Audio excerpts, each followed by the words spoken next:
লম্বা দা কিরিচ এবং বিভিন্ন অস্ত্র শস্ত্র দেশীয় অস্ত্র শস্ত্র নিয়ে আসা আক্রমণ করে আমার ভাইদেরকে মানে কি মারাত্মকভাবে আঘাত করতে এখন মৃত্যু সজ্জায় আমার ভাই।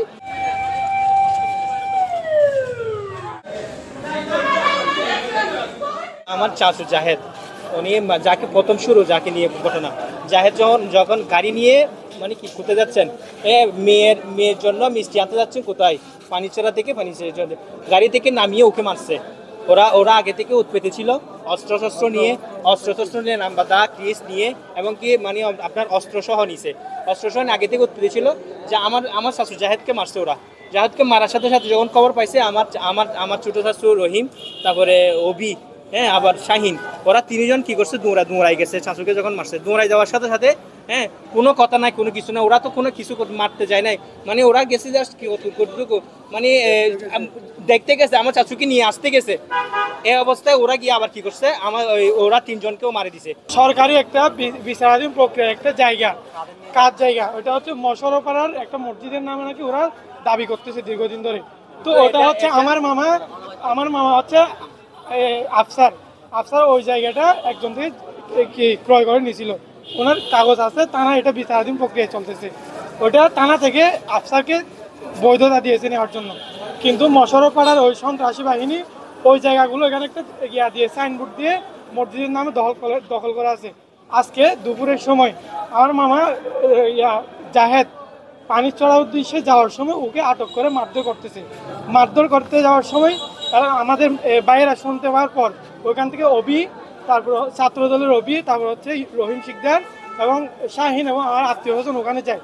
যাওয়ার পর ওরা কোনো কিছু নিয়ে যায় না, মারামারির উদ্দেশ্যে যায় না, যাওয়ার দেখতেছে ওদের হচ্ছে ক্রিজদা, তারপর হচ্ছে বিদেশি অস্ত্র এগুলা নিয়ে ওরা হামলা করে। যারা আমার ভাইদেরকে আক্রমণ করলে এরা মস্ত বড় সন্ত্রাসী, এবং মিজান, তারপরে আব্দুল্লাহ নুমান, তারপরে মানে এনাম, তারপরে মুজিব, এরা হলো বড় সন্ত্রাসী। অনেক ঝামেলা এদের আছে, আমি এদের ওই ঝামেলাগুলো নিয়ে দু একবার বিচার করছি, বিচার হয়তো তাদের পক্ষে যায় না। এইটাই হতে পারে আমার ভাই একজন রাস্তা দিয়ে যাচ্ছে, এমত অবস্থায় গাড়ি আটকাইয়া অনর্থক হঠাৎ করে আমার ভাইকে আক্রমণ করলো, আমার যেহেতু ভাই জাহেদকে আক্রমণ করার পর শুনে আমার আপন ভাই রহিম এবং আমার ভাইরা ওখানে গেছে কি জন্য আক্রমণ করলো দেখার জন্য গেছে। সাথে সাথে এরা লম্বা দা কিরিচ এবং বিভিন্ন অস্ত্র শস্ত্র দেশীয় অস্ত্র শস্ত্র নিয়ে আসা আক্রমণ করে আমার ভাইদেরকে মানে কি মারাত্মকভাবে আঘাত করতে এখন মৃত্যু সজ্জায় আমার ভাই। আমি এর বিচার চাই। প্রশাসন যারা আছে তাদেরকে, প্রশাসনের গত 2 দিন আগে ওখানে প্রশাসন গেছিল, এই যে আমি যাদের কথা বলছি, আব্দুল্লাহ বলছি বা মিজান বলছি, প্রশাসনের এসআই সুমনকে এরা ধাক্কা দিচ্ছে, সুমনকে মারতে চাইছিল গত পরশুদিন, কিন্তু প্রশাসন তাদের কোনো কি নেয় নাই, অ্যাকশন নিয়ে নেয়।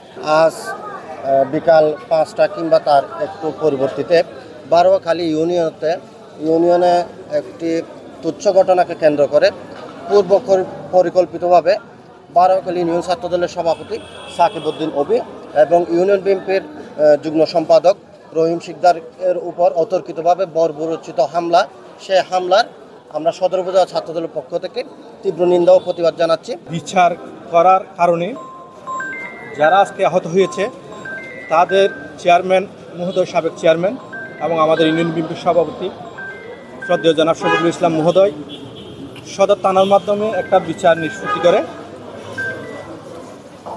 বিবাদীরা উক্ত বিচারকে বিদ্যাঙ্গুলি দেখিয়ে মব সৃষ্টি করার জন্য, সন্ত্রাসের রাজত্ব কায়েম করার জন্য, ত্রাসের রাজত্ব কায়েম করার জন্য তারা উদ্দেশ্যপ্রণীতভাবে পূর্ব পরিকল্পিতভাবে আজকে হামলা করে।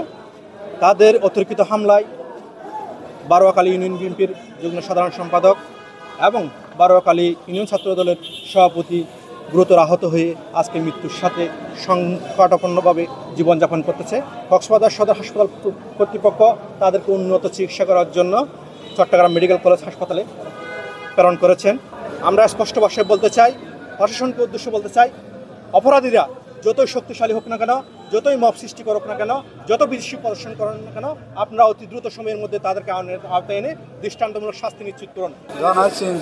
যায় আর মশারপাড়ার আগতুকে বাঙ্গা ব্রিজ আছে, তখন বাঙ্গা ব্রিজেরই আমাদের এটা লড়ি দামা চুরি লেয়ারে বেগুন উপস্থিত, কি হল উপস্থিত না জানি, এই উপস্থিত তখন আর গাড়ি যায়, গাড়ি প্রত্যেকটা গাড়ি চেক করে আর গাড়ি নতি আইলে মতো আনার কি ধাক্কা দেয় লাথি মারে।